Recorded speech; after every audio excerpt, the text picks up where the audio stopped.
Hello dear friends, तो मैं हूं आरती। संस्कृति की एसएससी के यूट्यूब चैनल पे आप सभी का स्वागत है। मैं फिर से हाजिर हूं आज के सारे इंपॉर्टेंट करंट अफेयर्स को लेकर के। तो डेली करंट अफेयर्स की क्लास में हम जो भी आर्टिकल्स होते हैं आज के न्यूज़पेपर में, चाहे द हिंदू हो, टाइम्स ऑफ इंडिया हो या कोई भी न्यूज़पेपर हो, वहाँ पर कोई भी ऐसी न्यूज़ होती है जो आपके एग्जाम्स के हिसाब से बहुत ज़रूरी होती है, तो उससे हम जो उसका बैकग्राउंड निकालते हैं और जो भी इंपॉर्टेंट इन्फॉर्मेशन होती है सारी यहाँ पे जो है 1 बाय 1 डिस्कस करते हैं। ठीक है, तो आज भी जो है बहुत सारे आर्टिकल्स को बहुत अच्छे से डिस्कस करेंगे, कवर करेंगे।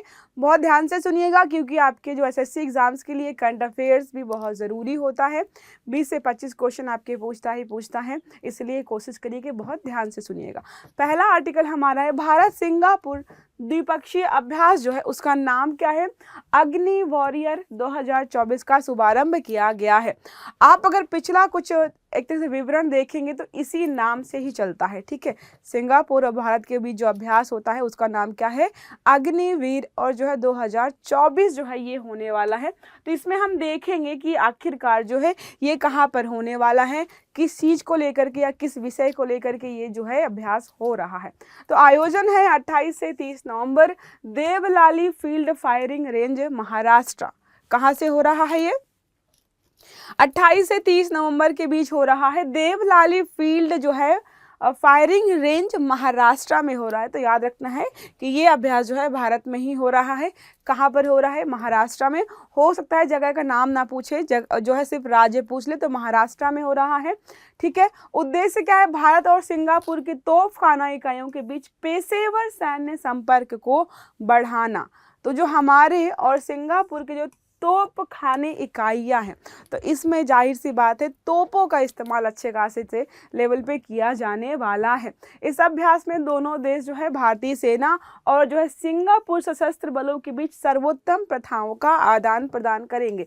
जब भी ऐसा कोई अभ्यास होता है उसका एक ही लक्ष्य होता है कि दूसरा देश जो है, उसकी जो भी सेना यहाँ पे पार्टिसिपेट कर रही है, उसके पास अगर कोई एक तरीके से कोई टैक्टिक्स या ट्रिक्स हैं कि युद्ध क्षेत्र में जो है वो किसी अनोखे तरीके से युद्ध लड़ सकती हैं या फिर अपने जो है जो भी हथियार है उनका इस्तेमाल करती हैं, तो वो हम उनसे सीखें। जैसे कभी भी किसी सब्जेक्ट पर डिबेट होती है तो हम जो है पक्ष में बोलते हैं, दूसरा व्यक्ति विपक्ष में बोलता है, तो उसका एक ही लक्ष्य होता है कि उस सब्जेक्ट पर हमारी समझ बढ़े, क्योंकि हम जो है सकारात्मक और नकारात्मक दोनों पक्षों को देखते हैं। तो वैसे अभ्यास से क्या होता है, जिस देश के साथ भी हम अभ्यास करते हैं उससे कुछ सीखने और सिखाने का प्रयास करते हैं।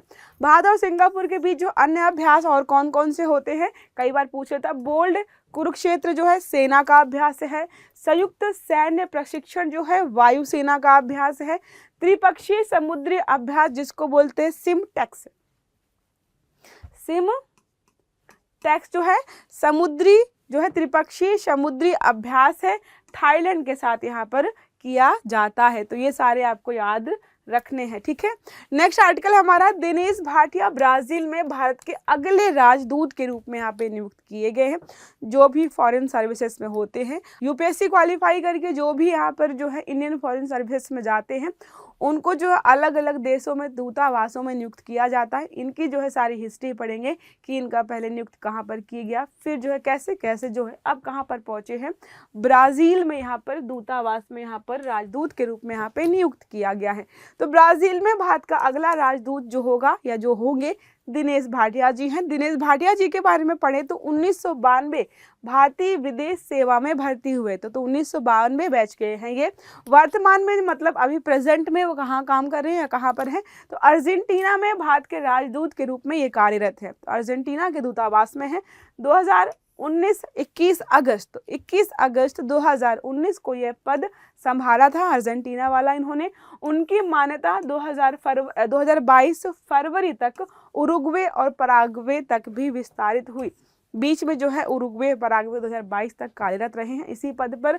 पूर्व में कनाडा के टोरंटो में भी भारत के महावाणिज्य दूत कोटे डिओआयर गिनी और लाइबेरिया में भारत के राजदूत रहे हैं। इतना सारा याद करने की ज़रूरत नहीं है, बस याद रखिएगा कि 1992 बैच के हैं ये, भारतीय विदेश सेवा में भर्ती हुए थे और अभी जो है इनको ब्राज़ील में दूतावास में नियुक्त किया गया है।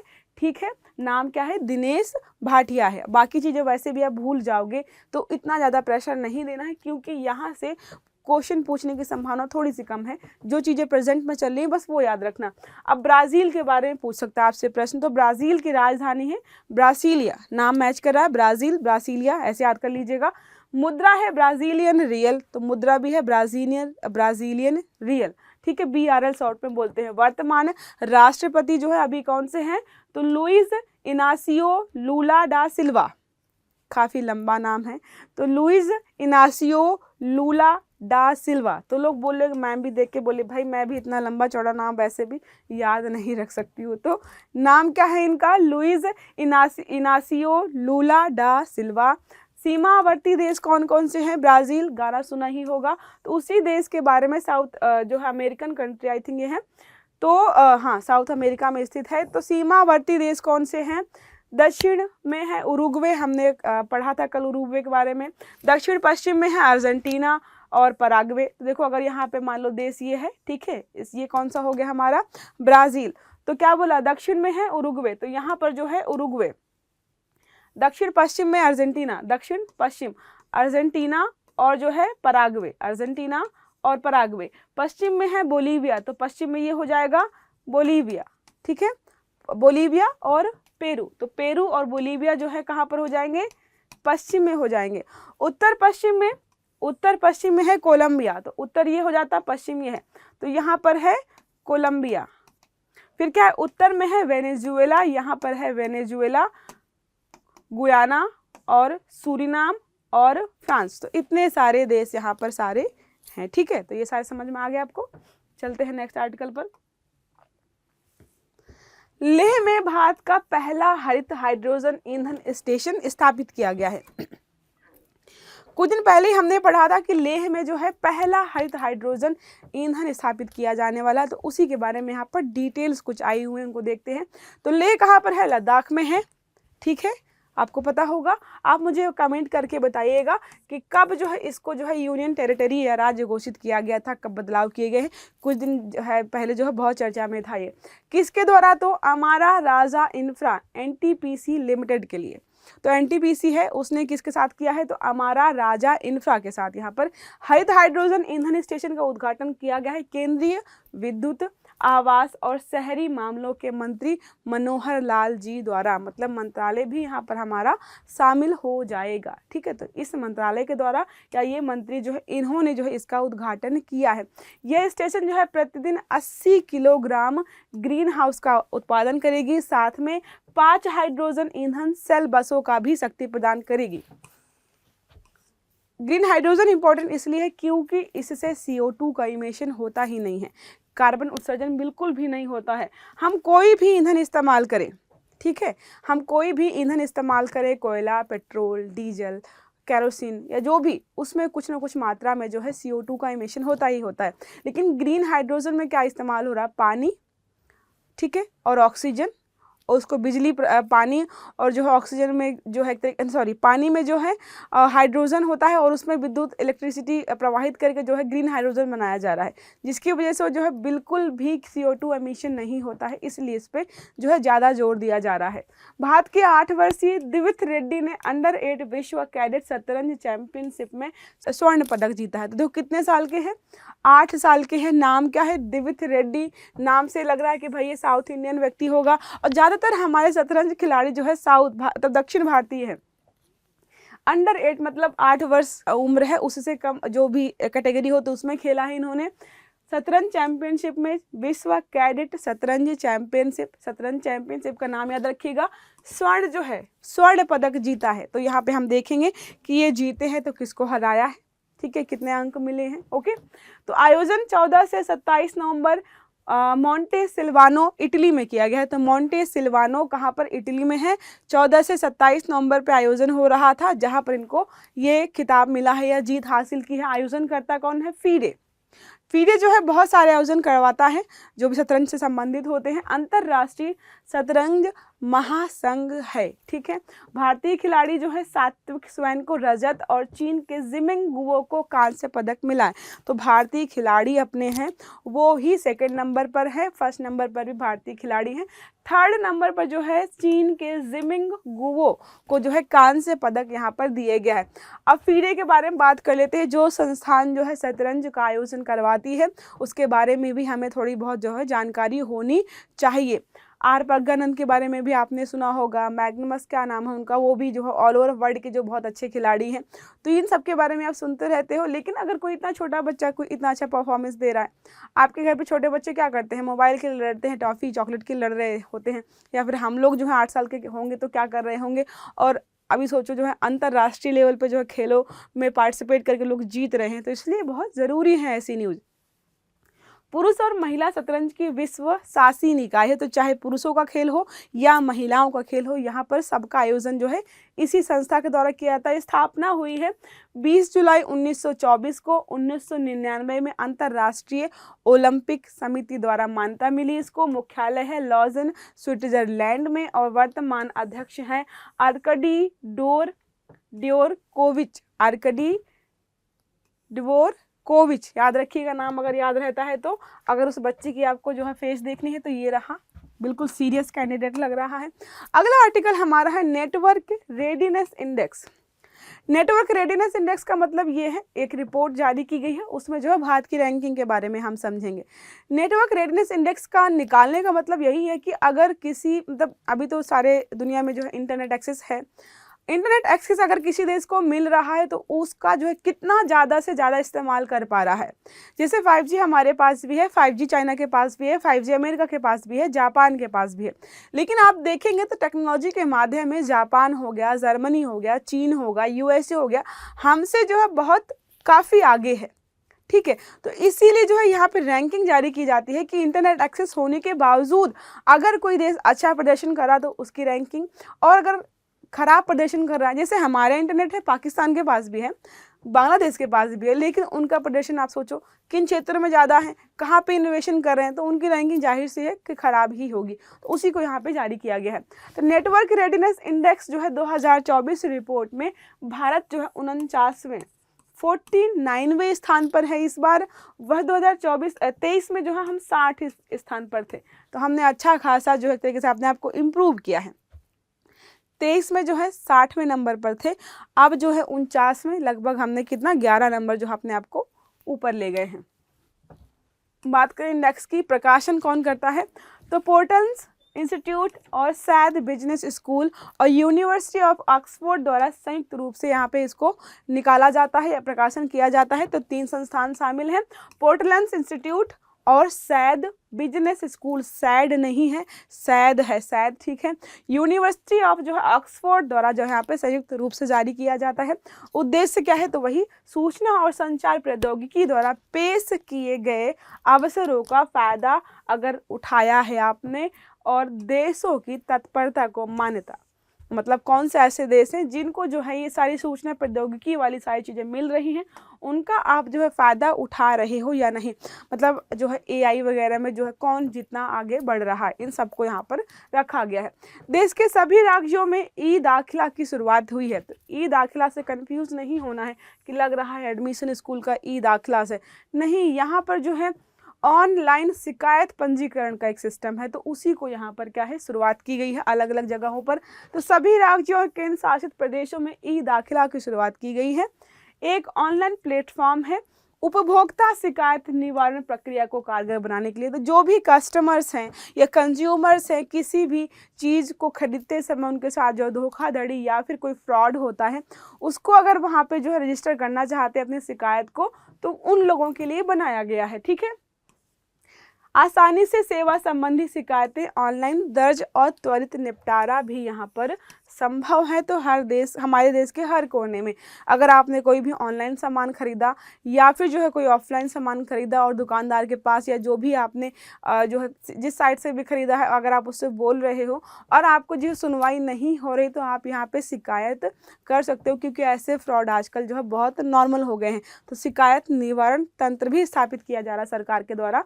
तो ई दाखिला पोर्टल की बात करें तो 7 सितंबर 2020 को जो है राष्ट्रीय उपभोक्ता विवाद निवारण आयोग द्वारा, यहाँ पे आयोग द्वारा लॉन्च किया गया था। वर्तमान में ई दाखिला पोर्टल पर 2,81,024 से अधिक लोग पंजीकृत हैं और 1,98,725 मामले दर्ज किए गए हैं, जिसमें से निपटान सिर्फ और सिर्फ 38,453 मामलों का किया गया है। तो लाखों लोग यहाँ पर जो है दर्ज कर रहे हैं। लिखा था त्वरित निपटान, लेकिन जो है 2 लाख में सिर्फ जो है 40,000 लोगों का अभी तक निपटान हो पाया है।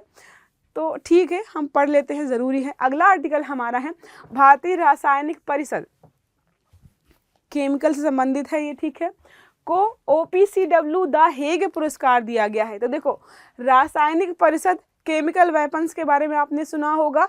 तो जो देश या जो संस्था जो है केमिकल वेपन्स से संबंधित जो वहाँ पे एग्रीमेंट है, उसमें जो नियम कानून है उनको लागू करने के लिए या फिर उनका सहयोग करता है, उसको यहाँ पे जो है द हेग जो है OPCW जो है द हेग पुरस्कार दिया जाता है, ठीक है।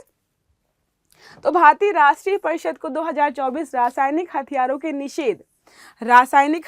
के निषेध मतलब जो है ना, हम रासायनिक हथियार बनाएंगे और अगर कोई दूसरा व्यक्ति जो है रासायनिक हथियार बना रहा है उसको भी कंट्रोल करेंगे या मना करेंगे या रोकने का प्रयास करेंगे के लिए संगठन जो है द हेग पुरस्कार यहाँ पर दिया गया है।